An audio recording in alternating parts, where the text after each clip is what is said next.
things have taken a turn, y'all. So, as you can tell, I'm sure, we are not in a kitchen right now.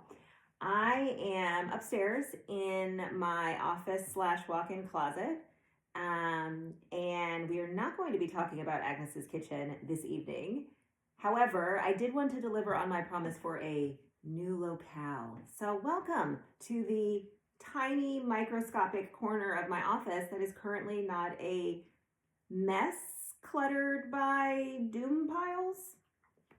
You are welcome here. All right, what are we going to talk about this evening since we are not going to talk about Agnes's kitchen? What we're going to talk about is how cold it is this week, because it's really cold.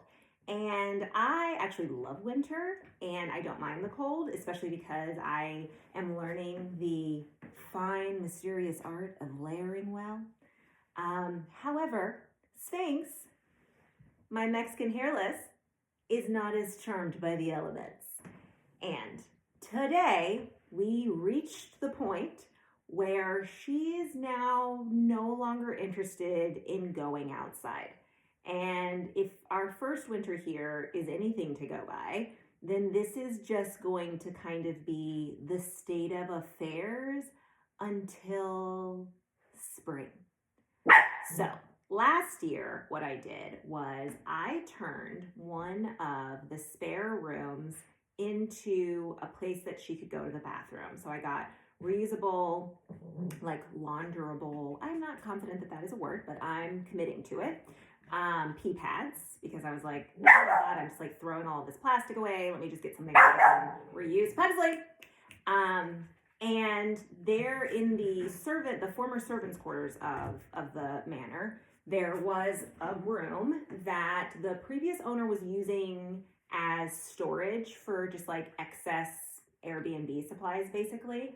But that was clearly where the maid would have lived, or the governess, or that kind of employee. The help. And I was originally planning to turn it into, actually, now that I think about it, I don't remember what I was originally planning to do with it, really. That was a while ago. That was several iterations ago. But currently, what I've landed on using it for is Misselthwaite Manor's very own secret garden. So in case you were unfamiliar, Misselthwaite Manor is actually the name of the fictional estate in the beloved childhood classic, The Secret Garden. And my house has a yard, and it's, I moved here from Manhattan. This is the first time I've ever had my own yard and like outdoor space. And so this past spring, I got really excited, and I was like, ooh, I can plant things, and it's going to be really amazing. But I'd only ever designed interiors, and so I was a little intimidated, and I decided that I wanted some inspo. And I was like, oh, I should watch The Secret Garden. I never actually watched any of those movies because there have been a couple of them. And I bet that would be great inspo. Little did I know that I would be sitting there like leaning in, like gasping and just delight. It was so charming. The story itself is what inspired Misselthwaite Manor Foundation. And so it's like a child, like persnickety child who finds family and belonging after a cholera epidemic that wipes out her family. Like it's some touching shit, thematically at least. And also, because the secret garden is kind of foundational to what we're building, it makes sense for us to have our very own interior hidden grove / secret garden. And so what I decided to do this year is I am going to actually commit to the bit, and I'm going to do like a full conversion on that room. And that will be the place that my little hairless puppies can go to the bathroom during the winter time, or if it's like storming, or if they just don't want to go outside for whatever reason. Pugsley actually likely does not need this. Like, he is perfectly happy going outside and going to pee in the snow, and also he's not scared of storms or anything. Like, he's a sturdy guy. Sphinx is a little bit more of a sensitive girly. That is not a criticism. I too am a sensitive girly. There's nothing wrong with being sensitive. That is something to be proud of. But it does mean that she needs a little bit more accommodation. And so I would like to create a really lovely, warm space where she is protected from the elements and she doesn't have to brave something that genuinely terrifies her, like thunderstorms, just to go to the bathroom.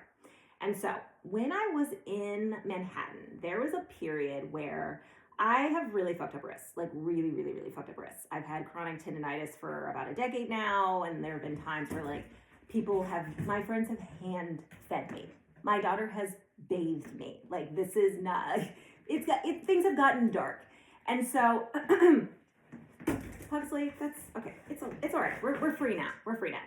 So anyway, during one of these periods where my wrists were utterly failing me, I started doing research about alternate solutions to me being the person who walked my dog however many times a day when I was in Manhattan, especially because I lived in a building where there were like 2 exterior doors and they were both really heavy. I was literally kind of trapped in my own apartment building for a period of time there.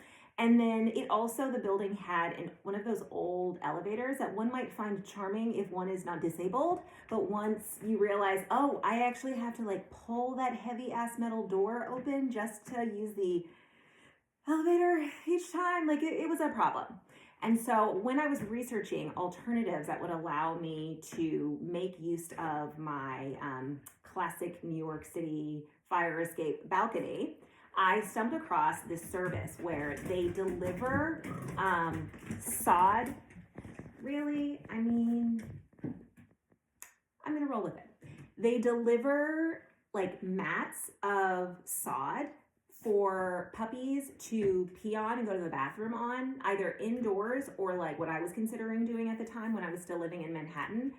People will put it on like their deck or their patio or their balcony so that their dog has, especially small dogs who have smaller bladders, they don't have to wait as long and they can kind of have easy access to a potty pad this is a lot, guys. This is a lot for mom's nervous system. Without having to, that was Wednesday joining the fray. So she heard this is a lot for mom's nervous system and she was like, wanna bet?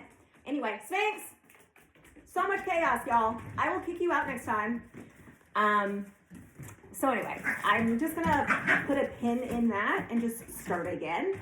So I looked into this sod pad thing and then I ended up going a different route, but I've been aware of it as a possibility ever since. And so what I would like to do, rather than having to deal with, like they have like services that will deliver it on a certain cadence. Although I say that, I don't live in Manhattan anymore. There are certain things that you get used to having access to because you're like, well, New York has it.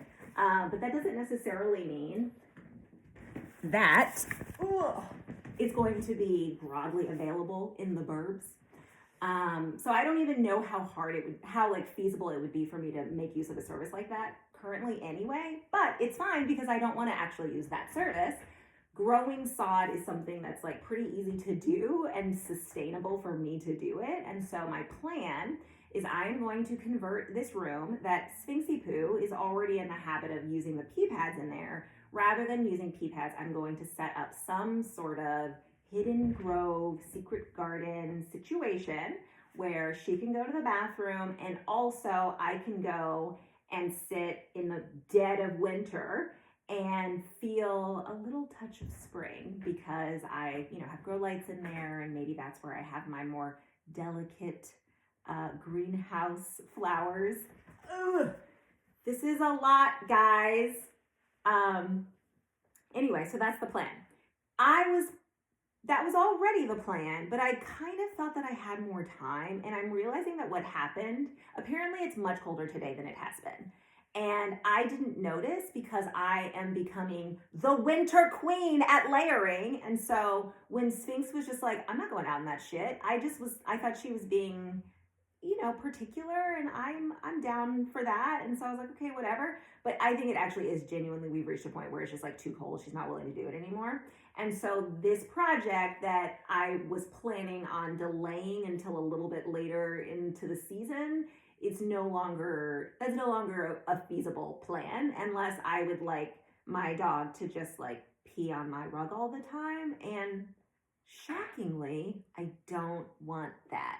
So tomorrow, not tonight because it's like 10 o'clock at night or something, but tomorrow I'm going to start moving the remaining things that are in storage in that room out of there and going through everything and then starting to plan what my first project is, because I'm not going to want to put like I'm not covering the wood floor in dirt and like soil and literally turning it into a garden. So I'm going to have to build some sort of structure, probably with just like 2x4s, and I need to think through what the plan is. I am not a carpenter yet, but becoming talented-ish, not like truly skilled, but competent. Becoming competent with woodworking has kind of been a lifelong dream of mine. And so this is going to be my first little baby project. And so tomorrow I will begin really in earnest planning the peculiar case of the hidden grove, and I will bring you along. I'm not sure when like the footage will actually be posted because I'm constantly working on lots of little things. I'm sorry, be free. I shall emancipate you. But I'm at least going to start filming tomorrow, start moving stuff out of that room tomorrow, and start thinking about like layout, because I really don't know what I'm going to do with this space. I thought like, oh, I could have a secret garden, and it didn't like go much further than that once I was like, great, solution for Sphinx unlocked. And so now we are entering the phase where like I can't actually postpone the brainstorming part anymore. I do actually have to figure out how I'm going to execute this vision of mine. And what is that bitch eating? Wednesday. Oh, she's eating a French fry. That feels strangely appropriate. Anyway, I am going to stop filming so I can take care of this rambunctious puppy who's clearly done fucking around and is like, okay, let's go, let's play. So I'm gonna go do that, and then I'm gonna try and get some sleep because I'm gonna be moving a lot of shit tomorrow. But I will keep you posted as this peculiar case unfolds. And also, I think we've all learned a valuable lesson about where Sphinx can and cannot be when Mom is filming in this room. So I will see y'all later. I'm gonna go enjoy my evening, and I hope y'all do too.